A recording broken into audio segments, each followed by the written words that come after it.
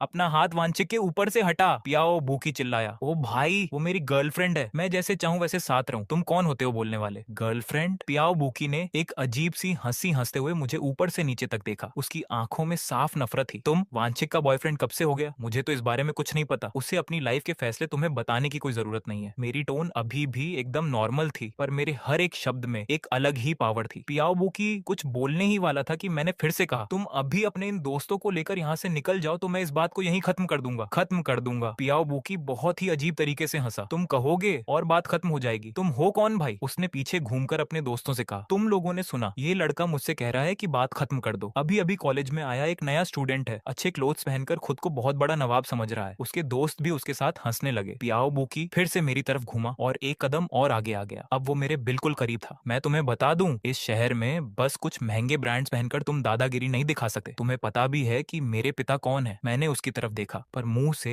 एक शब्द भी नहीं निकाला। पू बुकी ने देखा कि मैं कुछ नहीं बोला तो उसकी आवाज और तेज हो गई। मेरे पापा शेंगजिंग कंस्ट्रक्शन ग्रुप के पुगुचांग हैं। शेंगजिंग के आधे से ज्यादा अपार्टमेंट्स मेरे पापा की कंपनी ने ही बनाए हैं। तेरी क्या औकात जो मुझसे मुकाबला करेगा? उसने अपनी बात खत्म की और बड़े घमंड से मेरी तरफ देखने लगा रहा इस इंतजार में कि कब मेरे चेहरे का रंग उड़े, लेकिन मेरे चेहरे पर कोई चेंज नहीं आया। मैंने अपनी बात पूरी की। पू बुकी थोड़ा चकित हुआ और बोला, बात खत्म हो गई हो तो अपने लोगों को लेकर निकलो यहाँ से। मैंने बहुत शांत आवाज में कहा, अपने लिए प्रॉब्लम क्रिएट मत करो। प्रॉब्लम? पू बुकी की आवाज एकदम चीख जैसी हो गई। मुझे लगता है प्रॉब्लम क्रिएट करने वाले तुम हो। उसने तेजी से अपना हाथ आगे बढ़ाया और मेरी कॉलर पकड़ने की कोशिश की। मैं हटा, पर किसी को दिखाई नहीं दिया कि मैं कैसे हटा। छू लिन फेंग ने सिर्फ इतना देखा कि मेरा राइट हैंड पैंट की पॉकेट से बाहर आया और जैसे मक्खी को हटाते हैं वैसे ही हल्के से हाथ मारते ही पू बुकी का हाथ दूर जा गिरा। इसके बाद मैं आधा कदम आगे बढ़ा, अपने कंधे को थोड़ा झुकाया और पू बुकी पूरे 2 कदम पीछे जा गिरा। वो बस गिरते गिरते बचा। पू बुकी ने खुद को संभाला, नीचे अपने उस कलाई को देखा जो मार खाने से लाल हो चुकी थी। उसके चेहरे का गुस्सा अब अचंभे में बदल चुका था। लास्ट टाइम बोल रहा हूँ, मेरी आवाज अभी भी बिल्कुल शांत थी, पर उन गहरी आंखों में जरा सी भी दया नहीं थी। जाओ यहाँ से। पू बुकी ने अपना मुंह खोला, पर जब उसकी नजरें मेरी आंखों से मिली तो उसका गला जैसे बिल्कुल जाम हो गया। उसके पीछे खड़े बाकी लोग भी एकदम शांत हो गए। पू बुकी ने अपने दांत भींचे, एक कदम पीछे हटा और मेरी तरफ उंगली दिखाते हुए बोला, ठीक है, तुम मेरा इंतजार करना। शेंगजिंग यूनिवर्सिटी ना, फाइनेंस डिपार्टमेंट ना, मैंने तुम्हें याद रख लिया है। इतना बोलकर वो पलटकर चला गया। उसके पीछे के लोग भी एक दूसरे को देखने लगे और फिर उसके पीछे पीछे चल दिए। ये ड्रामा खत्म हुआ और गेट पर तमाशा देखने वाले लोग भी चले गए। निंग शी के पैर जैसे कांपने लगे। छू लिनफेंग ने उसे सहारा देकर सीट पर बिठाया। निंग शी जोर जोर से सांस लेते हुए बोली, मैं तो बहुत डर गई थी, मुझे लगा सच में फाइट शुरू हो जाएगी। छू लिनफेंग ने तुरंत कहा, शीशी सीनियर, आप ठीक तो है ना? पानी चाहिए क्या? मैं आपके लिए लेकर आता हूँ। निंग शी का चेहरा थोड़ा गुलाबी हुआ और उसने नाम में सिर हिलाया। वांग वानकिंग वहीं खड़ी होकर मेरी पीठ को देख रही थी। स्ट्रीट लाइट की रोशनी ने मुझे पूरी तरह से ऑरेंज कलर में कवर कर रखा था। चौड़े कंधे और बिल्कुल सीधी पीठ। जाओ ये, आज के लिए थैंक यू। मैंने पलट कर पूछा, कोई प्रॉब्लम तो नहीं है ना? कोई प्रॉब्लम नहीं है। वांग वानकिंग ने ना में सिर हिलाया और नीचे अपने हाथों को देखा जो अभी भी कांप रहे थे। चलिए, हम लोग खाना खाने ही जा रहे थे, साथ चलते हैं। ओके। सब लोग कैंपस से बाहर की तरफ जाने लगे। चू लिनफेंग निंगशी को सहारा देने के लिए आगे बढ़ा, जिससे निंगशी और भी शर्मा गई, पर फिर भी वो उसके सहारे आगे बढ़ती रही। बारबेक्यू शॉप के गेट पर पहुंचकर मैंने बाकी लोगों को पहले अंदर जाने को कहा और बोला कि मुझे कॉल करना है। मैं रोड के किनारे एक पेड़ के पास गया, उसके तने से टेक लगाई और अपनी एल्डर सिस्टर जाओ शियाओकिंग का नंबर मिलाया। सिस्टर, एक बात बतानी है। एक पुबुकी नाम का शख्स है, शेंगजिंग कंस्ट्रक्शन ग्रुप के पुगवोचांग का बेटा। शेंगजिंग बिजनेस स्कूल में पढ़ता है, हमारी यूनिवर्सिटी के एक सीनियर को कई बार परेशान कर चुका है। आज फिर उसने साउथ गेट पर रास्ता रोका और मुझसे फाइट करने की कोशिश भी की। फोन के दूसरी तरफ एक सेकंड के लिए सन्नाटा छा गया। तुमसे फाइट करने की कोशिश की? झाओ शियाओकिंग की आवाज थोड़ी ऊंची हुई। नहीं, इसकी नौबत ही नहीं आई।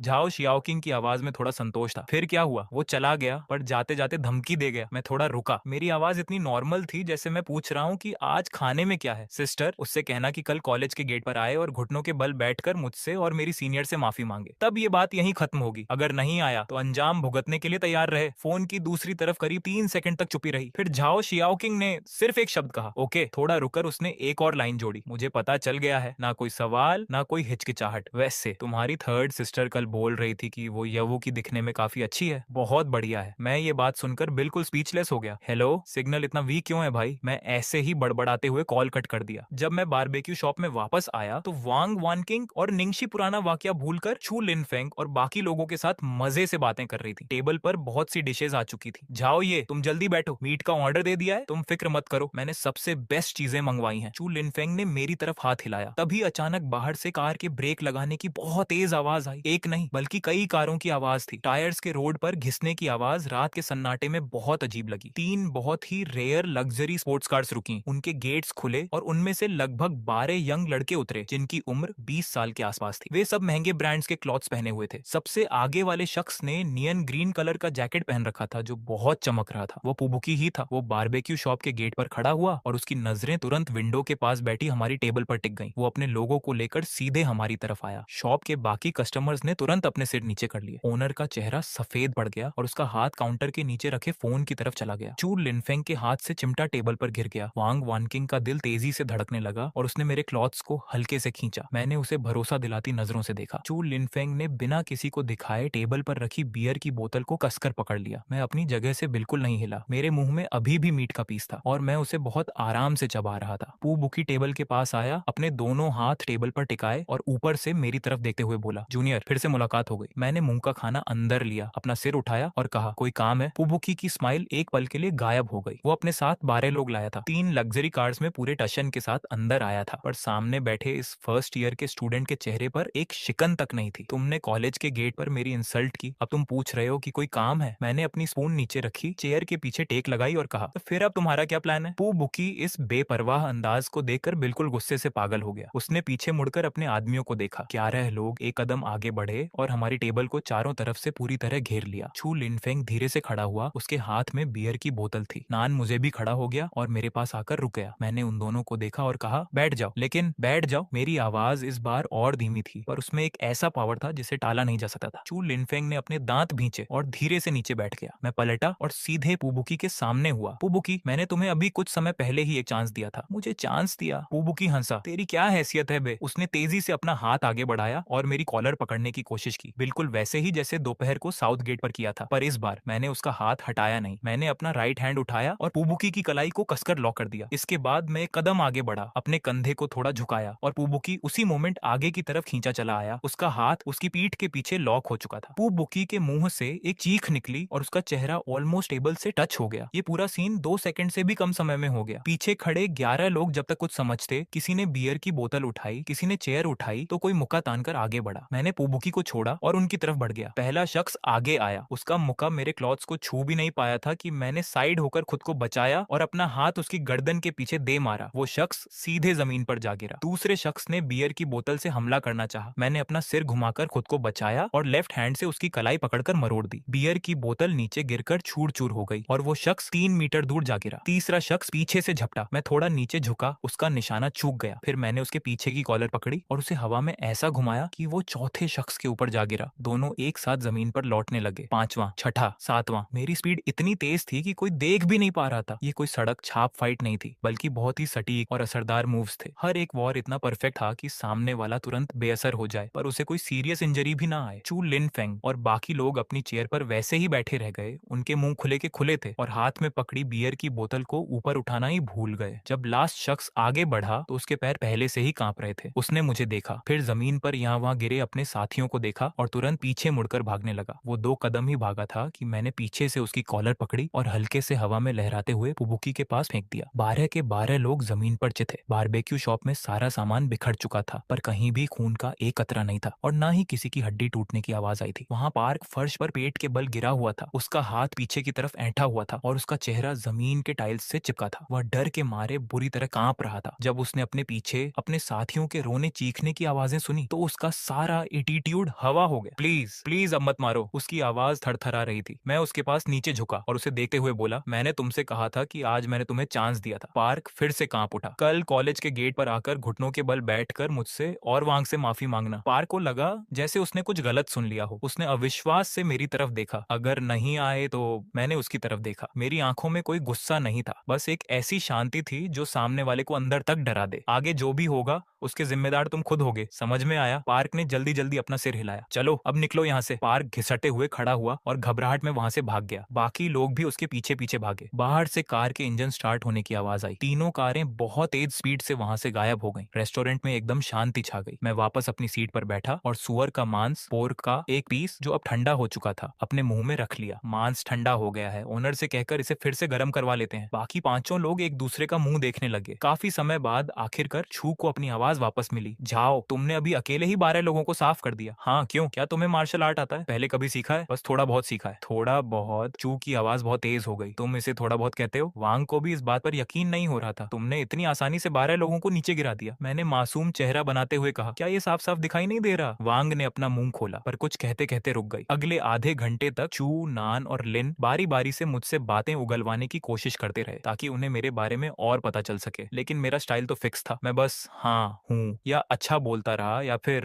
उनसे कहता, अरे तुम लोग अपना खाना खाओ। वैसे मैंने खुद सबसे ज्यादा पेट भर कर खाया। अकेले ही मांस की 2 प्लेटें, बीफ की 1 प्लेट और चिकन विंग्स की आधी प्लेट साफ कर दी। जब खाना खाकर बिल चुकाने की बात आई तो रेस्टोरेंट का ओनर पैसे लेने को तैयार ही नहीं था, पर मैंने भी कोई मुफ्त का फायदा नहीं उठाया। QR कोड स्कैन करके पूरा पेमेंट किया और जो बर्तन टूटे थे उनके पैसे भी साथ में जोड़ दिए। रेस्टोरेंट से बाहर निकलने पर रात की हवा में थोड़ी ठंडक थी। चू अपनी उत्सुकता रोक नहीं पाया और फिर से पूछा, जाओ भाई भाई, क्या वो लोग फिर से पंगा लेने आएंगे? नहीं आएंगे, मुझे पूरा भरोसा है। तुम्हें कैसे पता? मैंने कोई जवाब नहीं दिया, अपने हाथ पैंट की जेब में डाले और आराम से आगे बढ़ने लगा। महिला हॉस्टल के नीचे हम 6 लोग अलग हो गए। वांग वहीं खड़ी होकर मुझे जाते हुए देखती रही। जब मैं दूर चला गया तब उसने बहुत धीरे से कहा गुड नाइट। उसकी आवाज इतनी धीमी थी कि सिर्फ उसे ही सुनाई दे सकती थी। इसी समय शेंगजिंग यूनिवर्सिटी से 15 किलोमीटर दूर एक आलीशान विला के सामने एक सफेद कार आकर रुकी। पार कार की सीट पर बैठा था और उसके हाथ अब भी कांप रहे थे। यह ठंड की वजह से नहीं बल्कि खौफ के कारण था। उसकी कलाई एकदम सुन्न थी और पीठ में भी तेज दर्द था, पर इस शारीरिक दर्द से कहीं ज्यादा उसे वह मानसिक बेइज्जती परेशान कर रही थी जो उसकी आत्मा तक को झकोड़ चुकी थी। 11 लोग मिलकर भी एक अकेले इंसान के सामने ढेर हो गए और सबसे बड़ी बात, उस इंसान के चेहरे के एक्सप्रेशन शुरू से अंत तक बिल्कुल नहीं बदले थे। भाई, क्या हॉस्पिटल चलना है? कार चला रहे उसके साथी ने बहुत संभल कर पूछा। हॉस्पिटल क्यों जाएं? सीधे घर चलो, पार्क गुस्से में चिल्लाया। उसके दिमाग में बार बार झाओ का वही चेहरा घूम रहा था जब वह नीचे झुककर उसे देख रहा था। झाओ की वो काली आंखें किसी शांत पानी की तरह थीं। कोई गुस्सा नहीं, बस एक अजीब सा भरोसा कि जो कहा है वो होकर रहेगा। कल कॉलेज के गेट पर आकर घुटनों के बल बैठकर मुझसे और मेरी सीनियर से माफी मांगना। ये लाइन उसके दिमाग में किसी कांटे की तरह चुभ रही थी जो निकल ही नहीं रही थी। कार पार्क के विला के सामने रुकी। वह कार से बाहर आया। कलाई के दर्द से उसका मुंह बन गया, पर वह चिल्लाया नहीं। वह नहीं चाहता था कि घर वाले उसे इस हालत में देखें, खासकर उसके पापा। उसने अपनी कलाई को थोड़ा सहलाया और घर का गेट खोला। हॉल की लाइट ऑन थी। उसके पापा पार्क सीनियर घूचांग सोफे पर बैठे थे। उनके हाथ में चाय का कप था और सामने की एस्ट्रे सिगरेट के टुकड़ों से भरी हुई थी। पार्क के कदम वहीं रुक गए। उसके पापा आमतौर पर इस समय या तो किसी बिजनेस मीटिंग में होते थे या फिर अपने स्टडी रूम में। वो ऐसे हॉल में बैठकर इंतजार नहीं करते थे। पापा, उनके पापा ने अपना सिर उठाया। जब पार्क ने उनके चेहरे के एक्सप्रेशन देखे तो उसका दिल बैठ गया। वह गुस्सा या नाराजगी नहीं थी बल्कि एक बहुत गहरा डर था। यहाँ आओ, उनके पापा की आवाज बहुत भारी और सूखी थी। पार्क हिम्मत करके आगे बढ़ा। पापा, क्या बात है? उनके पापा ने कुछ सेकंड तक उसे घूर कर देखा। तुमने हाल ही में किससे पंगा लिया है? पार्क थोड़ा हैरान हुआ। मैंने तो किसी से पंगा नहीं लिया पापा, आप ऐसा क्यों पूछ रहे हैं? उनके पापा का चेहरा गुस्से से लाल हो गया। किसी से नहीं लिया? सच कह रहे हो? हाँ पापा, सच कह रहा हूँ। पार्क को और अजीब लगा। आज बस कॉलेज में किसी के साथ थोड़ा सा मनमुटाव हो गया था। कैसा मनमुटाव? पार्क थोड़ा हिचकिचाया। वही कॉलेज के गेट पर एक नए स्टूडेंट के साथ थोड़ी बहस हो गई थी। मैं अपने साथ कुछ लोगों को लेकर उससे बात करने गया था, पर उसने हमें पीटा। पीटा? तुम कितने लोगों को लेकर गए थे? 11 लोग। उनके पापा उसे ऐसे देख रहे थे जैसे कंफर्म कर रहे हो कि वह झूठ तो नहीं बोल रहा। हॉल में कुछ सेकंड के लिए सन्नाटा छा गया। फिर अचानक उसके पापा अपनी जगह से उठे और अपना हाथ पूरा घुमाकर पार्क के चेहरे पर एक जोरदार तमाचा जड़ दिया। पार्क बिल्कुल सन्न रह गया। उसका आधा चेहरा दर्द से तपने लगा। पापा,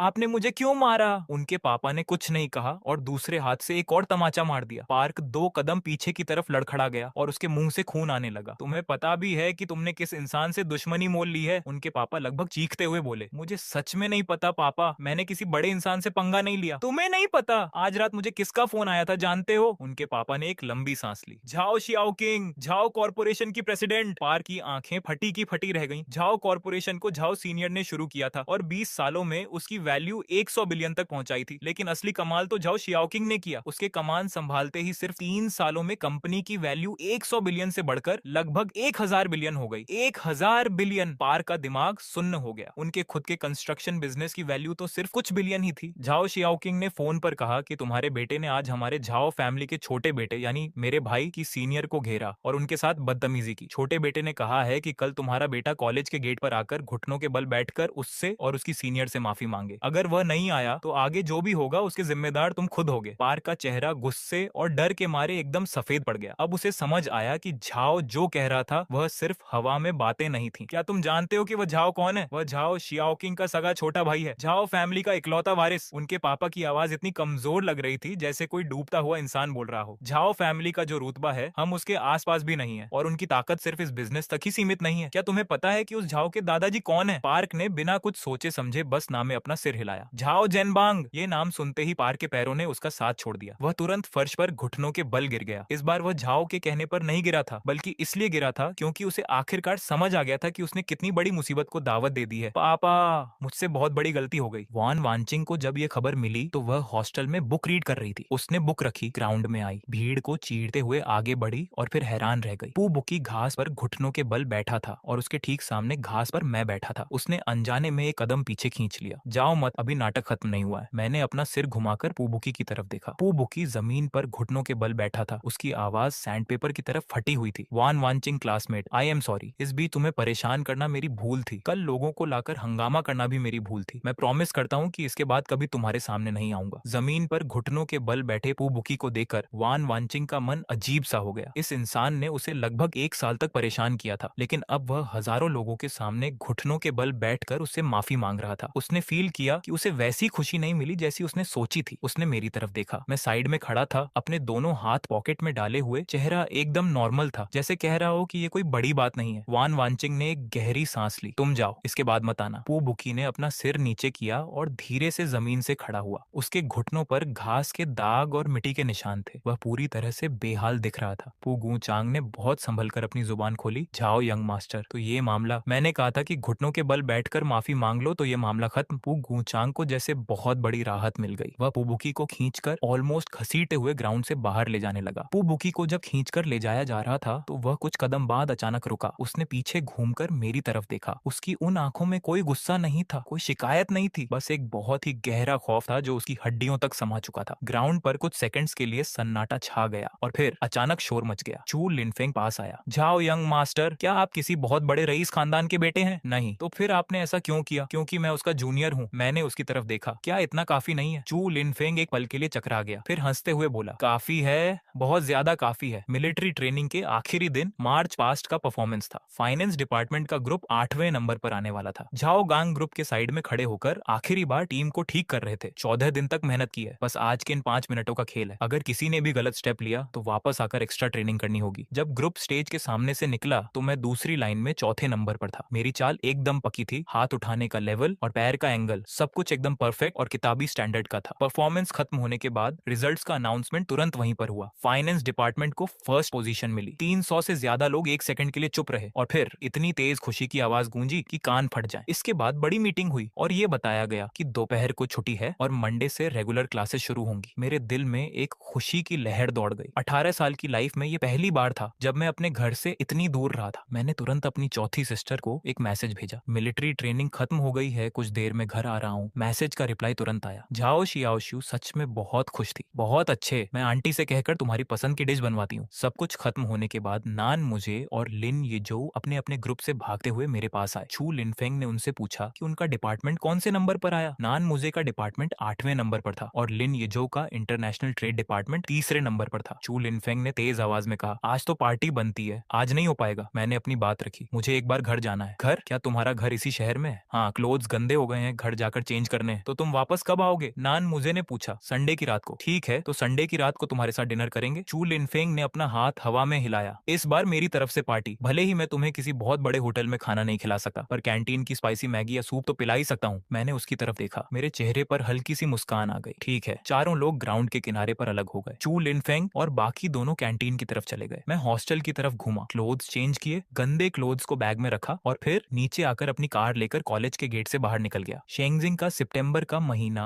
आसमान एकदम साफ था। फॉरबिडन सिटी रोड के दोनों तरफ लगे हुए पेड़ मेरे बचपन के समय से ही वहां थे। 18 साल हो गए, अब वे और भी ऊंचे और घने हो गए थे। नंबर 18 वाले इस बड़े घर के मेन गेट पर 2 पुलिस वाले गन लेकर तैनात थे। मेरी कार जब गेट पर पहुंची तो मैंने अपनी कार का ग्लास नीचे किया। ड्यूटी पर तैनात पुलिस वाले ने मुझे देखते ही तुरंत सैल्यूट किया। तीसरे यंग मास्टर वापस आ गए हैं। इलेक्ट्रॉनिक गेट बिना किसी आवाज के खुल गया और कार धीरे से अंदर चली गई। यह जगह बाहर से जितनी दिखती थी, अंदर उससे कहीं ज्यादा बड़ी थी। मेन बिल्डिंग 3 फ्लोर की एक पुरानी स्टाइल की आलीशान कोठी थी। ग्रे रंग की दीवारें और छत इतनी सिंपल कि बाहर से देखने पर इसमें कुछ भी खास नहीं लगता था। मैंने अपनी कार को मेन बिल्डिंग के सामने वाले पार्किंग स्पेस में पार्क किया। मैं ट्रेवल बैग हाथ में लेकर जैसे ही गेट के पास पहुंचा, गेट अंदर से खुल गया। तीसरे यंग मास्टर वापस आ गए। केयर टेकर निंग आंटी ने मुझे ऊपर से नीचे तक देखा। उनकी आंखों में प्यार भरा दर्द था। कमजोर हो गए हो? मिलिट्री ट्रेनिंग बहुत मुश्किल थी क्या? ठीक थी। तुम्हारी चौथी सिस्टर कल से ही तुम्हारी बातें कर रही थी, कह रही थी कि तुम कॉलेज में अच्छे से खाना नहीं खा रहे होगे। आज सुबह सुबह ही उन्होंने आंटी को भेजकर मीट मंगवाया है ताकि तुम्हारे लिए तुम्हारी पसंद की स्वीट डिश बनवाई जा सके। मेरे दिल को बहुत अच्छा लगा। मैंने अपना बैग निंग आंटी को दिया और गार्डन की तरफ चल दिया। गार्डन में झाओ शियाओशु एक हल्के पिंक कलर के होमवेयर में बैठी थी। ऊपर से एक पतला ब्लैंकेट ओढ़े हुए वह एक स्टोन की बेंच पर बैठी थी और हाथ में गर्म पानी का कप लिए हुए थी। दोपहर की धूप बेलों से छनकर आ रही थी, जिससे उसका चेहरा ऑलमोस्ट ट्रांसपेरेंट दिख रहा था। चौथी सिस्टर, मैं वापस आ गया हूँ। झाओ शियाओशु ने मुझे देखा और उसके चेहरे पर एक प्यारी सी स्माइल आ गई। शियाओ, ये वापस आ गया। हम दोनों भाई बहन कुछ देर बातें करते रहे। मैंने बड़ी सिस्टर के बारे में पूछा तो झाओ शियाओशु ने बताया कि बड़ी सिस्टर पापा के साथ कंपनी की मीटिंग में गई है। फिर उसने पास के बॉक्स से एक लिफाफा निकाला। यह बड़ी सिस्टर तुम्हारे लिए छोड़कर गई है। मैंने लिफाफा खोला। उसके अंदर एक एक बैंक कार्ड और एक छोटी सी पर्ची थी। पर्ची पर बड़ी सिस्टर की राइटिंग में लिखा था, पॉकेट मनी है, खर्च करने में कंजूसी मत करना। मैंने अभी वह लिफाफा टेबल पर रखा ही था कि हॉल का गेट खुला। शियाओ, ये वापस आ गया क्या? एक वीमेन गेट पर खड़ी थी। वह एक सिंपल व्हाइट कलर की शर्ट और डार्क कलर का ट्राउजर पहने हुए थी। उसके लंबे बाल पीछे एक सिंपल स्टाइल में बंधे थे। उसका चेहरा मुझसे 70% मैच करता था। वह देखने में 30 साल की लगती थी, लेकिन इस साल वह 53 साल की हो चुकी थी। पुरानी मार्शल आर्ट्स फैमिली का असर बेकार नहीं जाता। मम्मी, मैं खड़ा हो गया। लियू किंगयुआन पास आई और उन्होंने अपने बेटे को ऊपर से नीचे तक देखा। उनकी नजरें मेरे शोल्डर और कलाई पर कुछ पल के लिए रुकी, फिर उन्होंने अपना सिर हिलाया। हाँ, बहुत अच्छे, आलस नहीं किया। मैं हंसा, हिम्मत भी नहीं है। लियू किंगयुआन बैठ गई। सुना है कि तुम्हारी मिलिट्री ट्रेनिंग तुम्हारा बड़ा भाई झाओ गांग करवा रहा था। मैंने सिर हिलाया। हाँ, ऐसा ही होना चाहिए। तुम वहाँ उसके सिपाही थे, उसके भाई नहीं। फिर वह रुकी और उनकी आवाज थोड़ी बदल गई। वैसे तुम्हारे चौथे अंकल कह रहे थे कि तुमने कॉलेज में किसी को पीटा है। मम्मी, पीटना नहीं कहेंगे, वह सेल्फ डिफेंस था। कोई 12 लोगों को लेकर मुझसे उलझने आया था। मुझे पता है। लियू किंगयुआन ने मेरी बात बीच में ही काटी। 12 लोग थे और तुमने अकेले ही उन सबको निपटा दिया। पर फिर भी सामने वाले में से किसी को मामूली चोट तक नहीं आई। तुम्हारी मार्शल आर्ट्स की प्रैक्टिस बेकार नहीं गई। उनकी आवाज में कोई गुस्सा नहीं था, बल्कि एक तरह की संतुष्टि थी। Thanks mummy. थैंक्स किस लिए? लियू किंगयुआन अपना कप रखकर खड़ी हो गई। रात के खाने में क्या खाना है? मैं आंटी से बोल देती हूँ। स्वीट मीट डिश, चौथी सिस्टर ने पहले ही आंटी से बोल दिया है। लियू किंगयुआन ने झाओ शियाओशु की तरफ देखा और झाओ शियाओशु मुस्कुराने लगी। संडे की सुबह ठीक 6 बजे मेरे अलार्म ने मुझे जगा दिया। यह नियम मेरी माँ लियू किंगयुआन ने मेरे लिए बनाया था। रोज सुबह 1 घंटा एक्सरसाइज करना फिक्स है। जब मैं 5 साल का था तब से लेकर आज तक पूरे 13 साल हो गए। बीमारी के अलावा यह कभी मिस नहीं हुआ। मैंने एक ब्लैक कलर का स्पोर्ट्स वियर पहना और नीचे बैकयार्ड में चला गया। बैकयार्ड के ईस्ट साइड में मार्शल आर्ट्स की प्रैक्टिस के लिए एक स्पेशल जगह बनी थी, जहाँ नीचे पत्थर लगे हुए थे और आसपास बांस के पेड़ थे। वार्म अप खत्म करने के बाद मैंने मार्शल आर्ट्स के स्टेप्स किए। मेरी स्पीड ना तो बहुत तेज थी और ना ही बहुत स्लो, लेकिन हर एक स्टेप एकदम सही जगह पर था। पूरे स्टेप्स खत्म करने के बाद जब मैं रुका तो मेरी सांसें अभी भी नॉर्मल थीं, बस माथे पर हल्का सा पसीना था। मैंने अपनी वॉच देखी, 6:58 हुए थे। 1 घंटे में 2 मिनट कम। नहाने के बाद और साफ क्लोथ्स पहनने के बाद मैं नीचे आया। निंग आंटी ने डाइनिंग टेबल पर ब्रेकफास्ट लगा दिया था। ब्रेकफास्ट करने के बाद मैं हॉल में आया ताकि अपनी कार की चाबी लेकर बाहर निकल सकूं। गेट के पास रखे की होल्डर में बिना किसी सिस्टम के 10-12 महंगी सुपर कार्स की चाबियां ऐसे ही बिखरी पड़ी थी। मैंने वहां से कोई भी एक चाबी उठा ली और गैराज में जाकर उस सिल्वर ग्रे कलर की सुपर कार को स्टार्ट किया। कार बड़े घर से बाहर निकली और फॉरबिडन सिटी रोड पर आगे बढ़ गई।